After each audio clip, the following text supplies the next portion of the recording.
I did. Yeah, no kidding.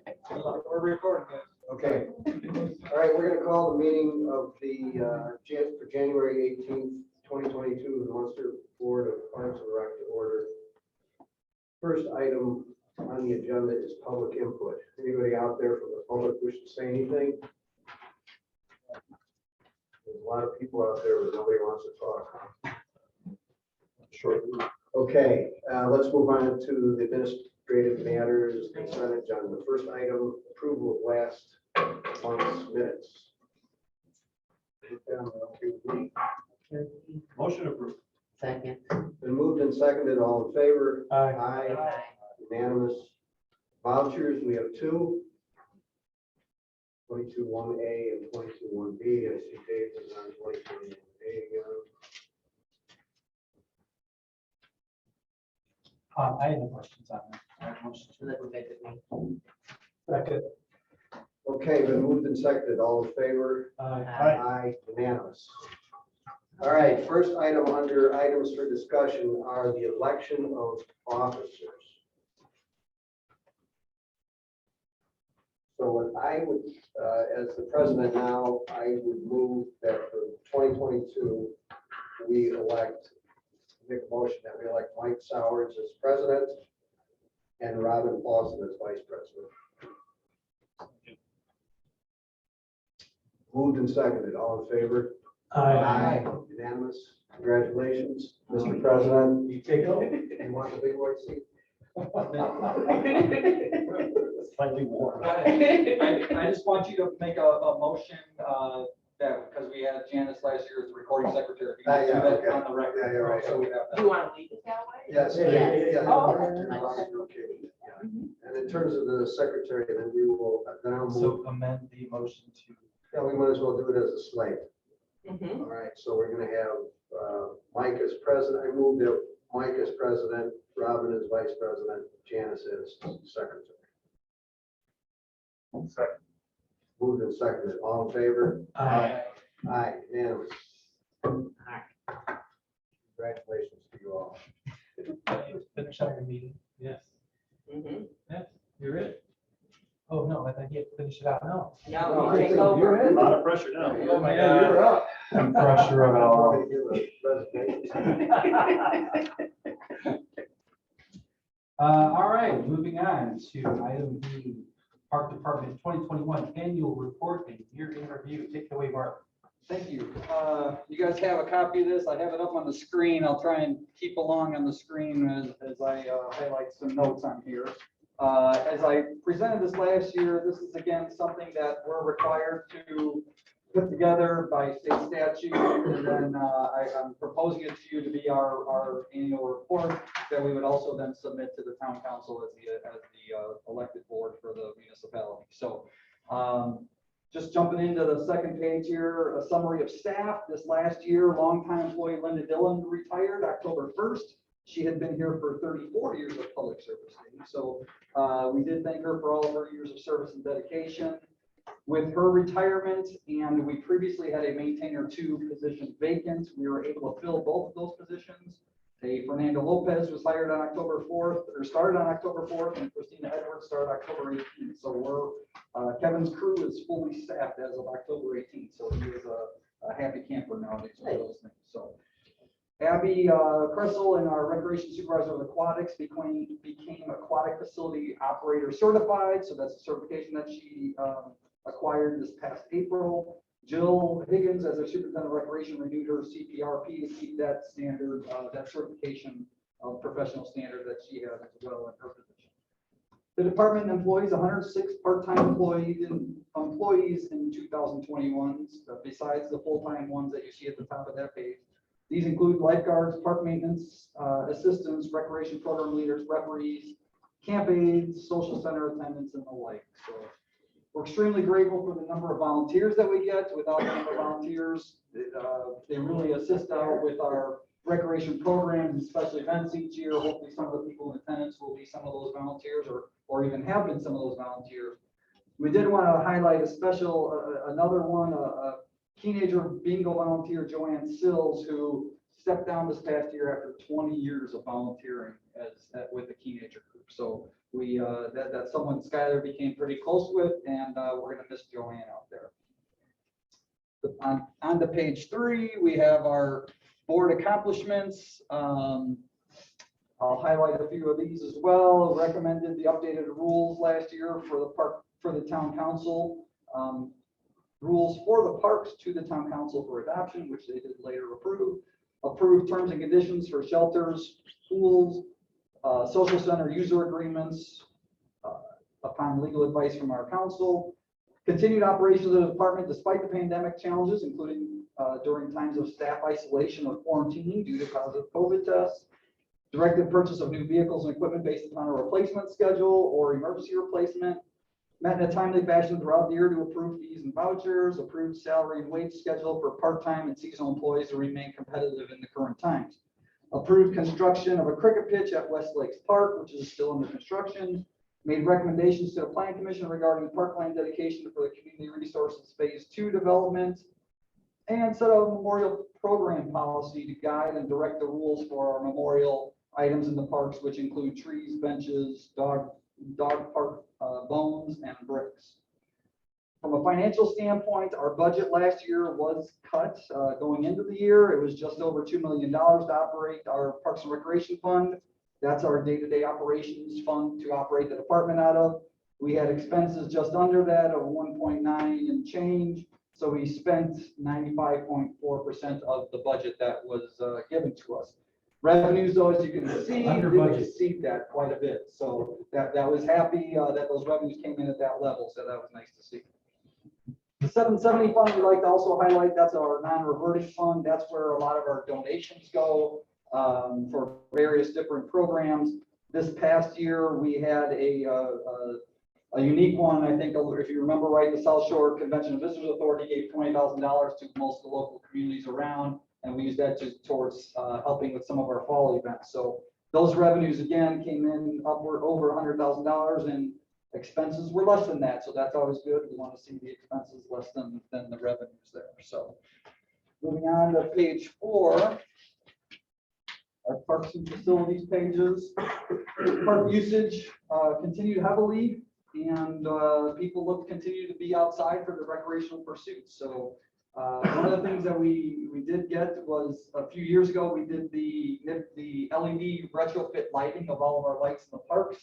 Last year, we finally completed and received the rebate checks from that, and it was just under $20,000. So we were excited to get that back as part of that program, since that it kind of fell between the cracks, and with Greg leaving and myself coming on board there. So installed some new trails guideline signage on major trails throughout the town. That's something that just, it was a recommendation from users out there that had brought it up and just said, hey, we'd like to see something. So we looked at what some of the other communities did and put that into place on our trails.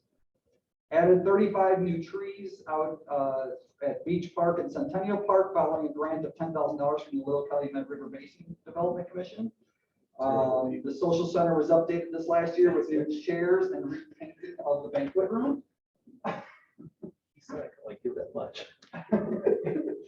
We purchased new trash collection containers for the entire park system, implemented a new procedure for emptying trash containers in the parks along the pathways in town. Accessibility at Frank Hammond Park was improved with bringing new pathways from the parking lot to the athletic courts, track, and shelter. The main entrance gate to the tennis court was also widened to meet accessibility standards there.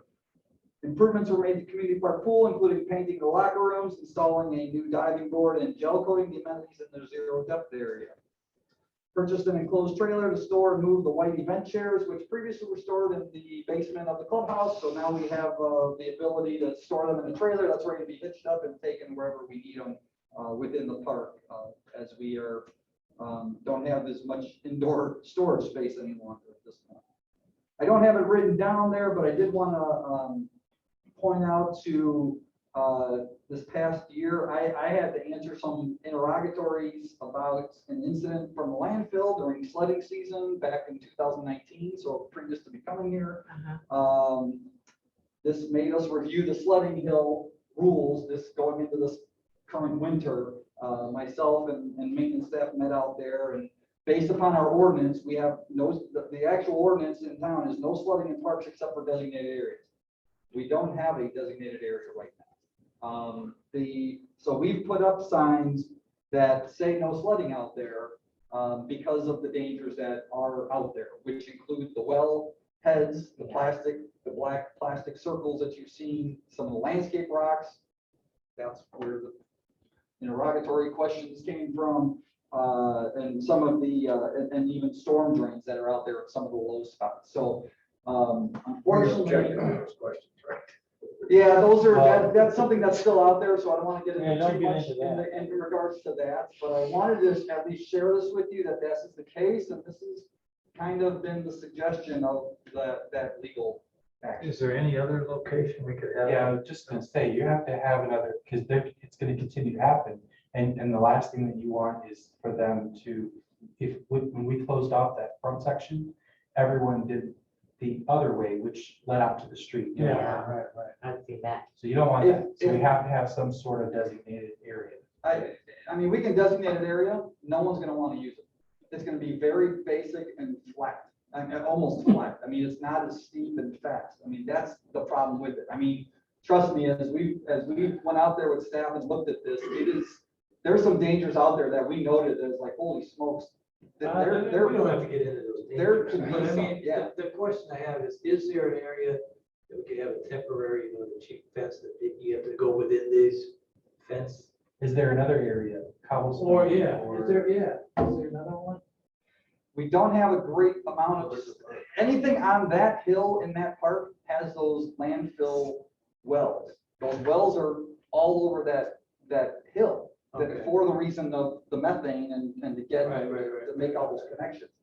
Typically, they're in the way of everything that's out there. So it is something that, we feel bad about. I think maybe we'll look at and try to find some other areas. Unfortunately, there's most of them, when you're looking at it, it's a danger. So we just jumped on and said, we got to put some signs up and just Right, get. but if it snows, how are those identified? How are those? And that's the problem. They're not identified. Right. So you're potentially running right into it, which is the occurrence that happened. Okay, so what are we doing to identify those? Any thoughts, ideas? On the well- You got big no sledding signs, right? We have no sledding signs out there. On some of the the wellheads, we've always had a marker there next to it as a signpost, kind of right next to it. Yeah. Mainly to help us find them when the grasses are growing tall around them, when we need to go and access them as companies come out and check that wells for us. So those are out there. But so again, as you're if that's at the bottom of a hill, you're sledding down on a sled that's not able to be steered, potentially aiming right to that, which now that becomes a danger itself. Even the temporary snow fence, if you put that up, we found from what I've been reported to is that snow fence gets torn down and discarded and thrown out of the way at times. We will look at areas to try to find somewhere out there, but like I said, everywhere that we've looked at so far, it's unsafe. And I don't think we want to run into large payouts potentially if someone, were to get hurt out there, and something that we're allowing. So as things stand now, there's no sledding on the hills, there's signs saying that. That's the signs, and that's, yes. That's the way it's gonna be. Yeah. So I'll move on to page 5 here, continuing in parks and facilities, we get into our rental facilities, which altogether we had 289 rentals last year, and we had our largest facility was Community Park Social Center, which had 156 of those, which is pretty phenomenal. Our park shelters accounted for 72 of them, and of course, those numbers also don't include anything out at Centennial. Next year's numbers, those will be in there because we're doing those facility rentals now through our office. The community pool, 25,614 total guests came through the gates at the pool this year. We were open for 11 weeks from May 29th through August 8th. Private and semi-private swim lessons continue to be the largest type of lessons requested and increased by 150%. We're also seeing that right now in our indoor lessons that are at high school currently going on, which are all completely filled. There was 157 saves or rescues that lifeguards had to perform this last year. Just as comparison, there was 20 the year before. Just odd how you see the different numbers come about. Centennial Park, some numbers here. Andrew will be here next month to give you the full annual report that he usually brings every year, but here's some initial ones that he shared with me. Golf rounds were down 9%. We had 18,855 down 9% from the year before. However, green fees were up 3.6% from the year before, just over $200,000. Cart fees were up 40%. Remember the COVID year, there was not a lot of touching, so a lot of walkers that year, so that was kind of expected. The range revenue slightly declined, 4.5%. Pro shop revenue was up about almost 12%. And the food and beverage revenue skyrocketed, plus 98%. That even includes losing our last 6 weeks of the calendar year. Hey, Mark, a couple questions. Yes. Okay, on the Munster Community Pool, Yes, refresh my memory. The year before the first year of this COVID, we lost 30,000? we lost, do you remember, Jim? Yes. Yes. Okay, and now we made money this year. Yes. Okay, and that was with the 25,000 plus. Do you have is that our all-time high, 25,000? I don't know off the top of my head. Okay. I would have to look back at previous reports. So maybe, I was just looking to see if that was some of the issues maybe we were encountering, because we had a big increase in numbers, a lot of people at the I mean, pool. it could be, but there was also, a 3-week decline in the amount of time where we were actually open, because previously we would go into Labor Day. So we Oh, would right, have those that's right, extra right, weekends right. too. The earlier school start. What about we made those changes, I don't know if the question was asked before and answered. We made some changes as the summer was going on. Did we see improvement? No, we didn't see No. improvement. I think it's, the revenue does certainly make the case for the added security that we talked about. So we have a couple more months left to discuss that. Yeah, we're looking into that. I think we're trying to attack that with additional staff out there first. And because I think where we did find successes is when we put somebody out front of the building before they even entered and said, no street clothes, our signage should Right, improve. right. I think that did help. Didn't then stop it entirely, but it did, head off a few conflicts that otherwise wouldn't, that otherwise would have occurred inside. So by additional staffing that levels, I think that would be our preference. The difficulty is to find, again, whether it's a private security service that's out there to help us, or if we're paying for police, services. What we've heard from them is that's a difficult Right. amount of time to account for out there for them. from So their now, office. looking at the Centennial, and this is one reason I'm asking, is, now the building's not open over there. Mhm. And so are we then, we're having a big hole there in revenue next year. We will, How but is that being addressed? with Well, the budget? 2 full-time employees are no longer with them though. Okay, That we're some not, so saving there. there's a big savings there. So cost, Okay. salary and benefits, all of that included. So the chef position and the special events coordinator are no longer with Centennial Park. So it'll just basically be the golf pro and they're down to 3 full-time employees, golf pro, the golf course superintendent, and his mechanic. How are we absorbing those monies being lost in the budget? That's really in their budget. We did, it's part of your approvals, we did have to support them this year again. There was a sizable payment to Centennial Park Golf Course, mainly because of how many refunds they had to issue at the end of the Right, year right. for future events.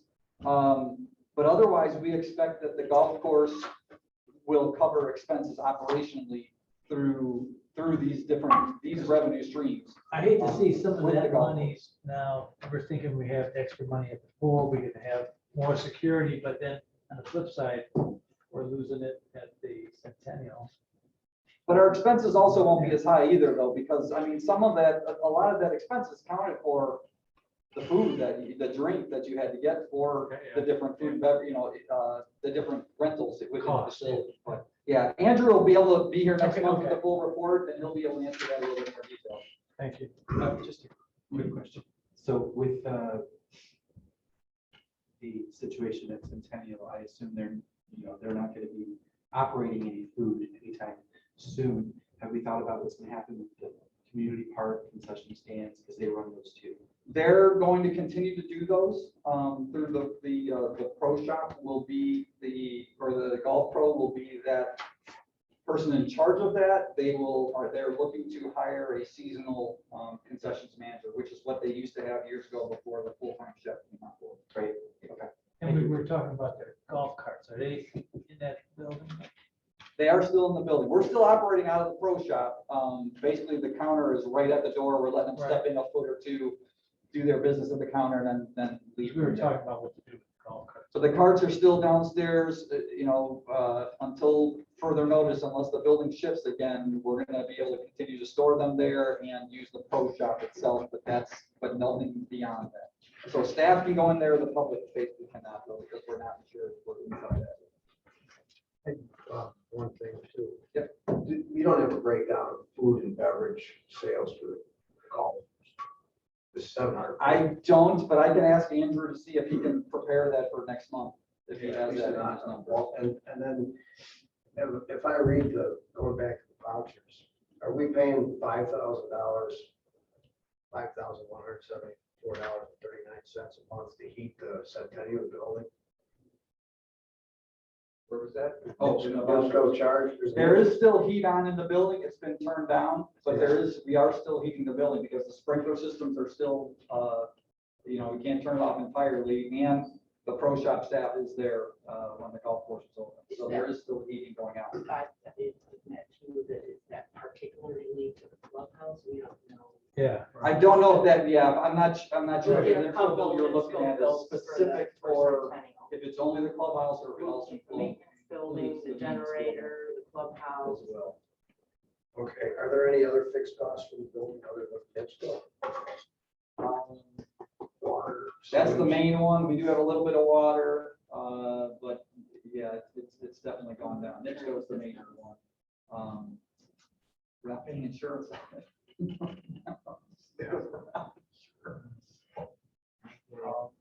There's that one we're saving. Yeah.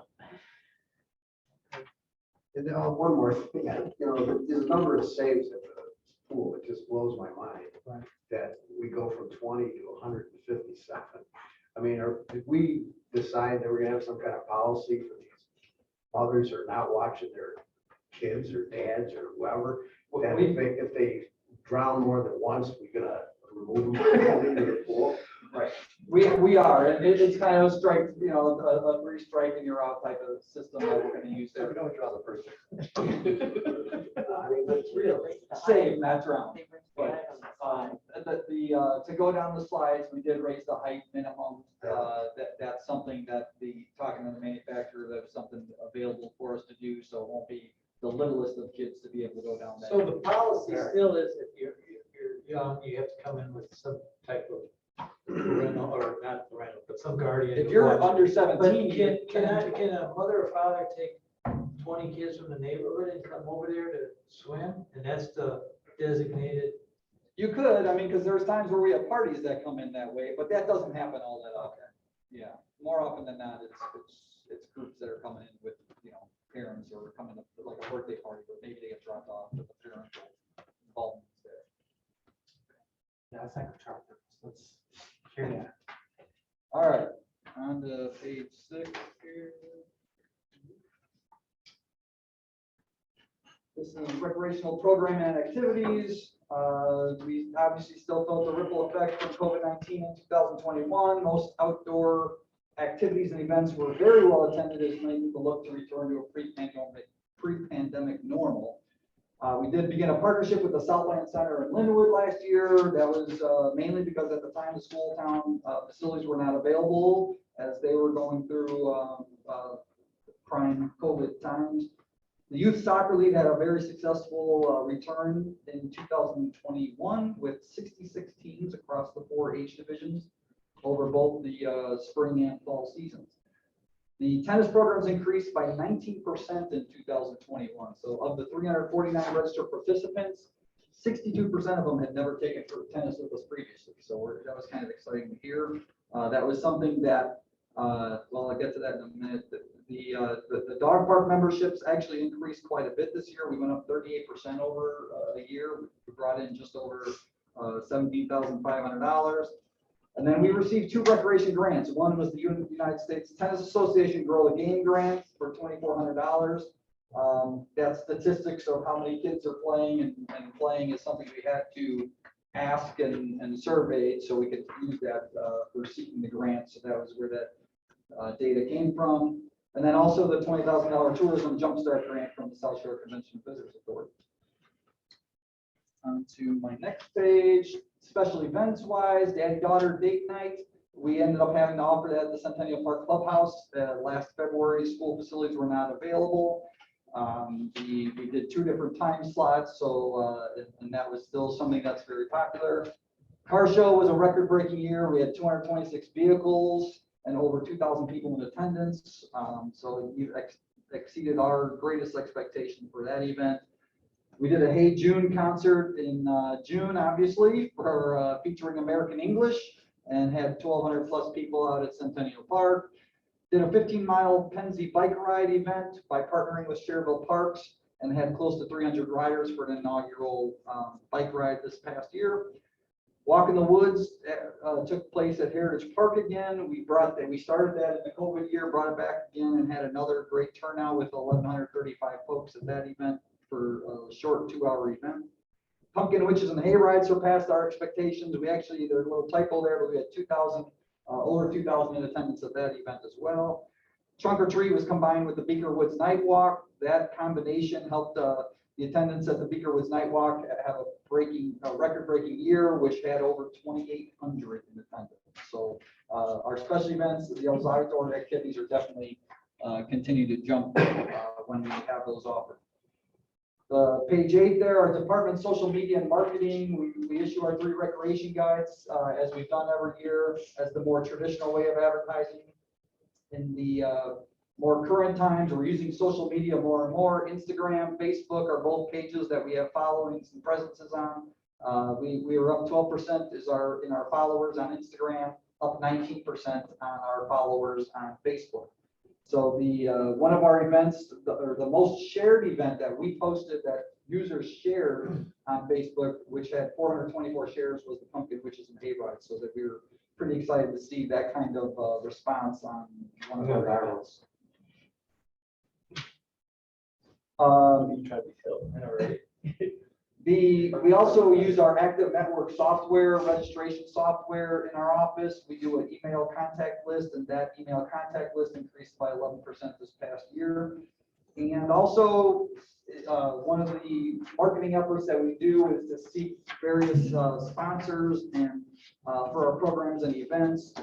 We brought in almost $55,000 for those types of sponsorships, and we also brought in an additional just over 25,000 via advertising, mainly our brochures and our banners and some of our parks. Additionally, some sponsors give in-kind donations to share our activities and events. Bowman Displays in town continue their commitment to provide complimentary banners to advertise activities, especially events for the department, as a demonstration of their support for the community and saving us money at the same time. Goals for 2022, there's a few of them that we highlighted here. These are kind of meant to be a framework for goals for 2022, is obviously to complete the cricket pitch at West Lakes Park, which we hope will be done as soon as we get the warmer temperatures and they can glue down the turf. Then we'll just be waiting for grass to grow around that in what has to be reestablished there. Repaving of the Stewart Park parking lot, repaving of the community park pool parking lot, and the south end of Lions Club Drive from the high school, kind of on the very south end, before it curves to go north towards the Boy Scout building. Is that part lot used by the hospital? It is, and that'll be a shared cost on that project when we do that. We have a 50-50 shared cost for that. For the pool parking lot. We share with the hospital also. Yeah. The school. Yeah. By objection. What? I said by objection. It's ridiculous that we share that parking lot, but whatever. Go over to Peoples. I'm gonna try one of those. Can you- Try the can big you parking bring that one building that up? they have, or maybe the big parking lot next to them. We got two conflicted people here. There we go, yeah, that's right. We do share the NIPSCO bill over there with them 50/50 too, so just so you're aware, that it's not a completely, just come and use it, there's something we're getting back out of it. So. We plan on determining the fate of the landfill generator in this next year, by determining the cost feasibility of rebuilding it versus the energy produced. We're thinking that it will be in line for our 60,000 hour tune-up, which is a 6-figure expense, very likely, which will occur probably in October or November of this year now. Coordinating plans on the initial construction of a new pro shop facility for the Centennial Park Golf Course. We're going to determine the fate of the current Centennial Park Clubhouse and any next steps with that facility, hopefully in this next year or in this year. And we also are planning on replacing the boiler over at the pool, which is the original boiler that's the boiler that controls the water temperature that you're swimming in. So, but that's it for me. Unless you have any other questions, I would ask that you approve this as our year in review annual report, and I can share this, pass this on to the council if you. Mr. President, for the students' purposes, I'm assuming this is online, that they can read this and not have to write all these notes down. So they have plenty of information to write for their government paper. or That whatever. way you can log in Yes. and link. There you go. Don't take notes. Monster.org and click on it. At least I got one thank you. I'm gonna get fired here in less than a month, and I get a thank you. Don't take notes. What do you got? What's the website for all this again? Monster.org, Ask away. and right on the main page, you'll see a button that says Meetings and agendas. agendas and minutes. Yeah. And then you'll see tonight's park board meeting. When you click on it, the agenda will come up, and within the agenda, there are links to these documents. Thank you. So monster.org, agendas and minutes. These guys still print it out. I just read it off my phone, so I don't know what's going on. Go ahead. What's that? Do you guys like post your like new decisions on like the Munster page? Like if you were just to add like the new sledding hill, like would you post that? Like would we have access? Are the minutes online? Yeah. Yeah. Next meeting. You'll see we a discuss. document, so like when you click on this link, oh, you're gonna see, yeah, there it is, the Parks and Recreation meeting. So you click on that. So you're always gonna And look here's for your the agenda, and then So you're like gonna you're look for the talking the minutes. annual report, there's the minutes, you'll see them, then you go back. The minutes are what Yeah, was and then discussed. here's the annual report down here. Perfect. Thank you. Yeah, If you have any questions, call the office. They want you to write the report for them. They call the president. Call the president.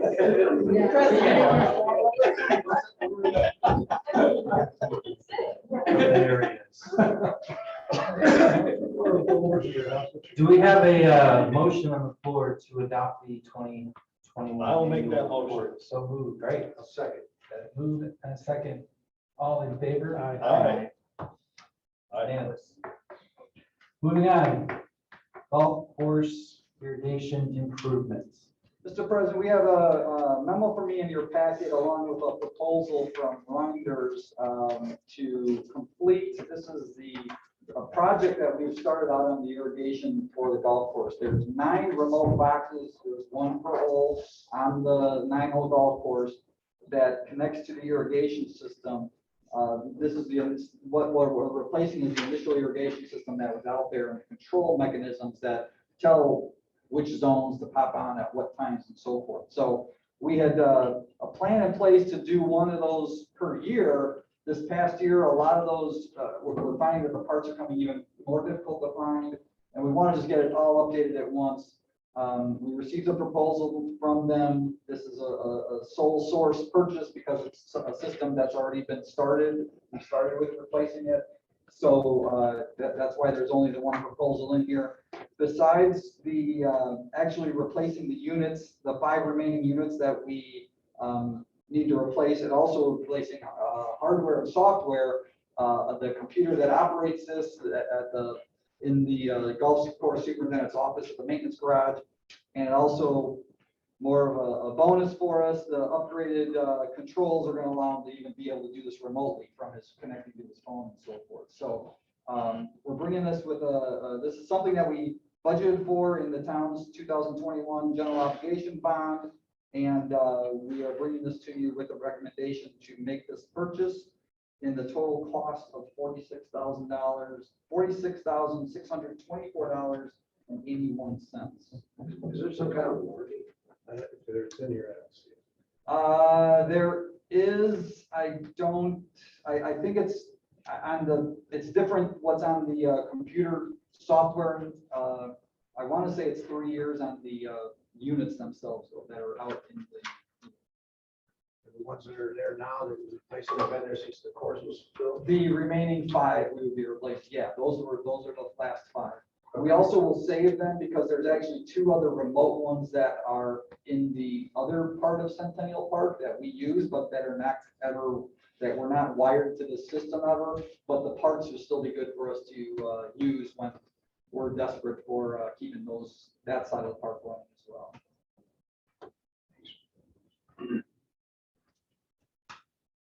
All right, so anyone have any additional questions? Do